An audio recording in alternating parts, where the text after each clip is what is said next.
संघर्ष करो, हम तुम्हारे साथ हैं।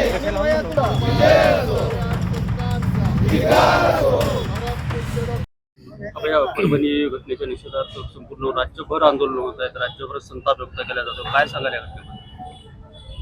भारतामध्ये भारताच्या सार्वभौम सभागृहामध्ये लोकसभेमध्ये भारत सरकारनं परमपूज्य डॉक्टर बाबासाहेब आंबेडकरांचा जो अवमान केला याच्या निषेधार्थ देशभर इंडिया अलायन्स आंदोलन करत आहे.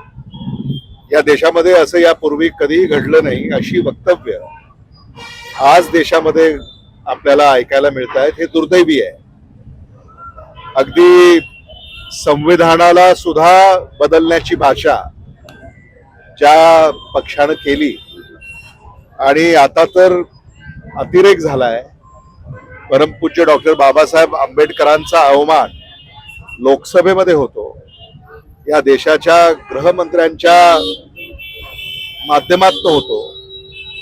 भारताचे गृहमंत्री यांनी राजीनामा द्यावा अशी इंडिया अलायन्सची मागणी आहे आणि आज हे आंदोलन लातूर येथे होत आहे. महाराष्ट्रामध्ये सुद्धा जी कायदा आणि सुव्यवस्था ढासळली असं मी विधानसभेच्या निवडणुकीच्या प्रचारामध्ये देखील सांगत होतो. आज ते सगळं उघडं पडलंय. बीड, परभणी, लातूर इथे जे खून होत आहेत, पोलीस कस्टडीमध्ये जे मृत्यू होत आहेत, अपहरण होत आहेत, धमक्या दिल्या जात आहेत, खंडण्या मागितल्या जात आहेत.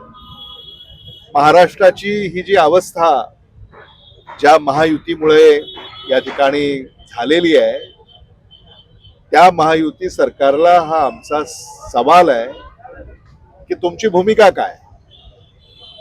कालही सत्ता त्यांचीच होती, आजही त्यांचीच आहे. त्याच्यामुळं याला जिम्मेदार कोण आहे आमचं असं म्हणणं आहे, आमचा असा आरोप आहे. याला महायुती सरकारच जिम्मेदार आहे. कारण आचारसंहितेचा जर कालावधी सोडला तर आचारसंहिते अगोदरही महायुतीचं सरकार होतं आणि आताही महायुतीचं सरकार आहे. त्यामुळे जबाबदारी त्यांना झटकता येणार नाही आणि म्हणून टोलवा टोलवी कुठेतरी होते आहे आणि जे आरोपी आहेत त्यांना सरकार वाचवण्याचा प्रयत्न करतंय का ही चर्चा सामान्य माणसांमध्ये आज होते आहे.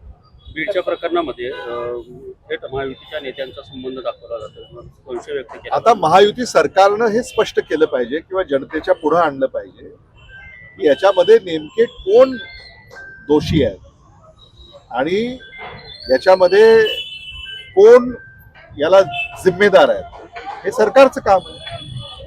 कुटुंबानं मागणी केली आहे, कुटुंबाने संशय व्यक्त केलेला आहे, कुटुंबानं फिर्याद नोंदवलेली आहे. त्या फिर्यादीवर त्यांनी काय अंमलबजावणी करायची आता हे सरकारनं दाखवलं पाहिजे की आम्ही मागणी लोकसभेत केली आहे, विधानसभेत केली आहे.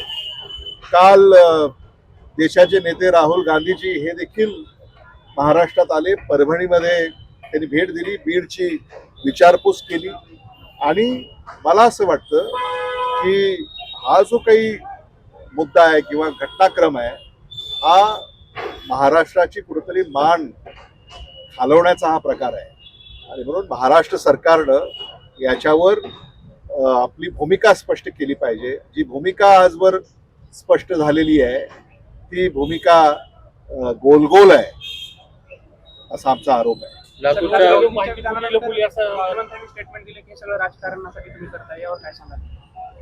खून झाले हे सत्य आहे की नाही, मृत्यू झाला हा सत्य आहे की नाही, याच्यामध्ये राजकारण करायचं कारण काय, आवश्यकता काय. त्यामुळे मला असं वाटतं ही दिशाभूल होते सरकारच्या वतीनं आणि सरकारनं याच्यामध्ये चौकशी करून दोषींना कडक शासन केलं पाहिजे. पण त्यांच्या वक्तव्यावरनं ते गंभीर आहेत असं वाटत नाही. लातूरच्या घटनेमध्ये डॉक्टर भुजेंना मुख्यमंत्री माहिती लपवत आहेत त्या प्रकाराची पाठीशी घालते कारण कुटुंबियांनी तशी खंत व्यक्त केलेली आहे. मला असं वाटतं सरकार याची नोंद घेईल आणि योग्य पावलं उचलेल अशी अपेक्षा आहे. लातूरच्या प्रकरणामध्ये डॉक्टर भुजेंना वाचवण्यासाठी प्रशासनातूनच प्रयत्न होत होते असा पण संशय व्यक्त केला. या सगळ्याच संशयांवर सरकारनं उत्तर दिलं पाहिजे. आमचा आरोप हा व्यवस्थेवर आहे. या व्यवस्था सरकारनं निर्माण केल्या. या व्यवस्था काही काळ महाराष्ट्रामध्ये कार्यान्वित आहे. मला आठवत आहे की या व्यवस्था दलालांच्या विखाळ्यामध्ये अडकल्यात असा आम्ही आरोप केला होता आणि तो आरोप आता कुठेतरी खरा ठरतोय. अशीच कृत्य ही पुढे येत आहे. आणि म्हणून मला असं वाटतं की स्वच्छता मोहीम ही गृह खात्याच्या व्यवस्थापनामध्ये आवश्यक आहे की सरकारनं हाती घ्यावी. डॉक्टर धुंडीला अटक केली आपण विधानसभेमध्ये मागणी. नाही, त्या पोलिसांचं मी कौतुक करतो की ज्यांनी आरोपी जे आहेत संशयित त्यांना अटक केली आणि डोंगरे कुटुंबियाला न्याय मिळेल या माध्यमातून अशी आमची मागणी आहे.